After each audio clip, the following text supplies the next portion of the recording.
Barca star বয় Lamine Yamal এই মুহূর্তে football কমিউনিটির হট টপিক। লামিন ইয়ামালের মতো ট্যালেন্টেড ফুটবলার ফুটবল কমিউনিটির হট টপিক হইতেই পারে, বাট তার এই হট টপিক হওয়ার টপিকটা কিন্তু ফুটবল না, বরং তার পার্সোনাল লাইফ, একটা স্পেসিফিক্যালি বললে তার গার্লফ্রেন্ড। তে সে তার গার্লফ্রেন্ডের সাথে কি করতেছে না করতেছে এইটা নিয়ে সোশ্যাল মিডিয়ায় একটু পরপর পোস্ট আসতেছে, যেটা নিয়ে কিন্তু তার বার্সা ফ্যানরা কিন্তু অনেক বিরক্ত। এই লাস্ট ম্যাচে অলিম্পিকের সাথে বার্সেলোনার বড় ব্যবধানে জিতছে, লামিন ইয়ামাল একটা গোলও করছে। তারপরে কিন্তু লামিনের প্রতি কিন্তু বার্সা ফ্যানদের যে বিরক্ত ভাবটা সেটা কিন্তু যায় নাই, কারণ হচ্ছে কি তার পার্সোনাল লাইফ ইস্যু, তার ডিসিপ্লিন ইস্যু। এবং যে কারণে বার্সা ফ্যানদের একটা কমপ্লেন হচ্ছে যে লামিন ইয়ামাল কিন্তু তার খেলার প্রতি আগের মতো ফোকাস না, আগের মতো ডেডিকেটেড না। লামিন ইয়ামালের মতো সেম প্রায় সিমিলার কেস কিন্তু রিসেন্ট টাইমে আরেকজনের নামে শোনা গেছে, সেটা হচ্ছে গিয়া রিয়াল মাদ্রিদের স্টার বয় ভিনিসিয়াস জুনিয়র। সেও তার গার্লফ্রেন্ড রিলেটেড একটা ইস্যুতে ফুটবল কমিউনিটির হট টপিক ছিল। এখন লামিন, আমি নর্মালি এই প্লেয়ারদের পার্সোনাল কোনো ইস্যুস নিয়ে আলোচনা করি না, কোনো পোস্ট করি না, বাট আমি এখন একটু আলোচনা করতে বাধ্য হইতেছি এই কারণে, কারণ হচ্ছে যে প্লেয়ারদের এই পার্সোনাল লাইফ এবং তাদের এই ডিসিপ্লিনের ইস্যুগুলা কিন্তু তাদের ফর্মে ইম্প্যাক্ট ফেলে, এবং তাদের ফর্মের উপর যখন ইম্প্যাক্টটা আসে তখন একই সাথে কিন্তু তাদের যে টিম, তাদের ক্লাব, ন্যাশনাল টিম কিন্তু ইম্প্যাক্টেড হয়। সো এই টপিকটা কিন্তু একটু ইম্পর্টেন্স দেওয়া উচিত। ভিনিসিয়াস জুনিয়র এবং লামিন ইয়ামাল, একজন হচ্ছে গিয়ে ব্রাজিলিয়ান লাতিন আমেরিকান, আরেকজন হচ্ছে গিয়ে স্প্যানিশ ইউরোপিয়ান, বাট দুজনের রুট যদি ফলো করি দুজনে হচ্ছে গিয়ে ব্ল্যাক আফ্রিকান। এই আফ্রিকান ব্ল্যাক আফ্রিকানরা নর্মালি আফ্রিকাতেই বেড়ে উঠলেও তারা সবাই কিন্তু এখন আফ্রিকাতে নাই। একটু হিস্ট্রি যদি ঘাটি, তাদের অনেকে বিভিন্ন সময়ে সাউথ আমেরিকা, নর্থ আমেরিকা এবং ইউরোপে এসে সেটল হয়েছে। তারা ইউরোপে আমেরিকা এসে সেটল হইলেও তাদের রুট কিন্তু সেই আফ্রিকানই। এই ব্ল্যাক আফ্রিকানদের যদি কালচার, তাদের সাইকোলজিক্যালি যদি একটু স্টাডি করি, তাহলে দেখবো তারা কিন্তু জন্মগতভাবে, ঐতিহ্যগতভাবে একটা ফুর্তিবাজ জাতি। তারা অনেক হই হুল্লোড় করতে পছন্দ করে, ওরা নাচ গান করতে পছন্দ করে, তাদের লাইফস্টাইলটা কিন্তু এরকমই। তো তারা যদি ইউরোপে এসে সেটল হয় কিংবা লাতিন আমেরিকা অথবা নর্থ আমেরিকা এটা সেটল হয়, তাদের মধ্যে কিন্তু এই তাদের ডিএনএ এর মধ্যে কিন্তু এই নেচারটা কিন্তু থেকেই যায়। তারা কিন্তু এই যদি ফুর্তি করতে পারে বেশি বেশি, তাদের মধ্যে মানে তারা কিন্তু করতে করতে ভালো থাকে, এবং তারা কিন্তু চায় যে ওইরকম একটা লাইফে তারা লিড করবে। এখন আমরা যদি তাদের লাইফস্টাইলে যদি আসি, আফ্রিকানরা কিন্তু ঐতিহাসিকভাবেই তারা অনেক দরিদ্র অবস্থার মধ্যে থাকে, এবং আফ্রিকান যারা এই ইউরোপ কিংবা আমেরিকা এসে সেটল হয়েছে, তারাও কিন্তু এই ইউরোপ আমেরিকাতে খুব ভালো আছে তা কিন্তু না, তারাও কিন্তু অনেক দরিদ্র অবস্থার মধ্যে থেকে বড় হয়। এই যে ফুটবলারদের কথা বলতেছি, তারাও কিন্তু দরিদ্র ঘরেই জন্ম নেয়, সেখান থেকে কিন্তু অনেক অর্থ কষ্টে বড় হয়। তাদের ট্যালেন্ট থাকার কারণে তারা এই অনেক হার্ড ওয়ার্কিং এর মাধ্যমে তাদের স্কিল গুলোকে কাজে লাগায় কিন্তু তারা এইরকম একটা স্টেজে আসে। বাট তারা যখন একটা ভালো স্টেজে আসে, তারা যখন একটা বিগ টিমের চান্স পায়, তারা যখন বিগ স্টেজে পারফর্ম করে, একটা স্টারডম পায়, এরপর থেকে কিন্তু তাদের মধ্যে একটা চেঞ্জ আসা শুরু করে। কি চেঞ্জ আসা শুরু করে? তারা বড় হয়েছে কিন্তু অর্থ কষ্টে। তাদের অনেক ইচ্ছা, তাদের মধ্যে বাই ন্যাচারালি কিন্তু অনেক ইচ্ছা থাকতো যে তারা অনেক হই হুল্লোড় করবে, পার্টি করবে, কিন্তু ওই পার্টি করার মধ্যে কিন্তু তার যে টাকাটা লাগে, ওই টাকা কিন্তু তাদের ছোটবেলা থেকে তারা কিন্তু পায় নাই। কিন্তু তারা যখন ভালো খেলা শুরু করে, ভালো পারফরমেন্স দেওয়া শুরু করে, এবং একটা লেভেলে চলে আসে, অনেক টাকা ইনকাম করা শুরু করে, স্টারডম পেয়ে যায়, তখন কিন্তু তারা এই খরচ করাটা শুরু করে। তখন তারা মনে হয় যে না, আমি তখন স্টার হয়ে গেছি, আমি হয়তো বা ইউসিএল জিতে গেছি, বিশ্বকাপ জিতে গেছি, অথবা ব্যালন জিতে গেছি, অথবা গোল্ডেন বুট অথবা কোনো অ্যাওয়ার্ড দিচ্ছি, আমি তো অলরেডি স্টার, আমি তো যা পাওয়া তা পেয়ে গেছি। তাদের মধ্যে একটা স্যাটিসফ্যাকশন চলে আসে। তখন তারা কি করে? উল্টাপাল্টা খরচ করা শুরু করে। তারা দেখা যায় যে তারা যে টাকা ইনকাম করতেছে, বেশিরভাগ টাকা পার্টির পিছনে খরচ করতেছে।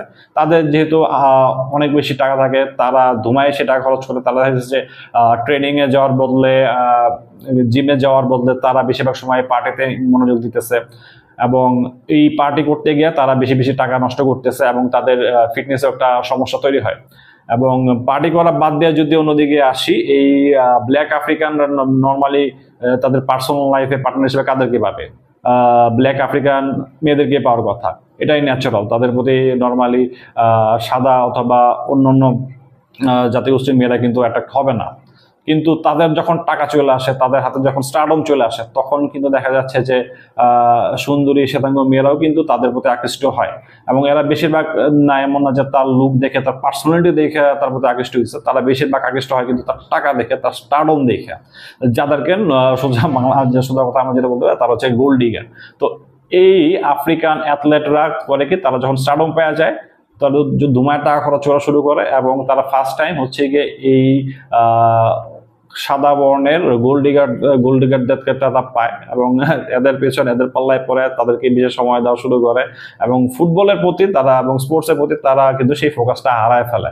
এবং একটা সময় গিয়ে দেখা যাচ্ছে যে তাদের ফর্মটা ডাউন খায়, তারা ইনজুরির শিকার হয়, এবং তাদের ক্যারিয়ারে কিছু ব্যাড ডিসিশন নেয়, যে ব্যাড ডিসিশনের ফলে তার ফর্ম, ক্যারিয়ার এবং তার যে টিম, যে টিমে খেলে ওই টিমেও কিন্তু একটা নেগেটিভ ইম্প্যাক্ট তারা ফেলে। এবং তারা পার্সোনাল লাইফে যেসব গোল্ড ডিগারদের সাথে তারা রিলেশনে জড়ায়, তারা দেখা যায় যে একটা সময় পরে তাদের সাথে তার রিলেশনটা টিকে না, এবং ব্রেকআপ হয়, ডিভোর্স হয়। এটারও কিন্তু একটা ইম্প্যাক্ট তার ফর্মের উপর পড়ে এবং তার টিমের উপরে পড়ে। এবং ম্যাক্সিমাম টাইমে এটা তখনই ঘটে যখন দেখা যায় যে প্লেয়ারটা স্টারডম চলে, ফর্ম ডাউন হয়ে গেছে, ফর্ম ডাউন খাওয়ার ফলে সে আগের মতো ইম্প্যাক্ট রাখতে পারতেছে না, তার ক্লাব চেঞ্জ হয়েছে, একটু লোয়ার ক্লাবে এসে চলে গেছে, তার স্যালারি কমে গেছে, তার স্টারডম কমে গেছে, ক্রেজ কমে গেছে, এবং যেই সাদা গার্লফ্রেন্ডের সাথে তার রিলেশন ছিল, তারাও তাকে এখন আর দরকার মনে করতেছে না। সো আলটিমেটলি ব্রেকআপ হয়, ডিভোর্স হয়, এবং দেখা যায় যে ম্যাক্সিমাম কেসে সেই ব্ল্যাক আফ্রিকান অরিজিন প্লেয়ারটা এই তার সম্পত্তির অর্ধেক অথবা একটা বড় অংশ জরিমানা দিয়ে কিন্তু তাদের সেই রিলেশনটা শেষ করতে হয়।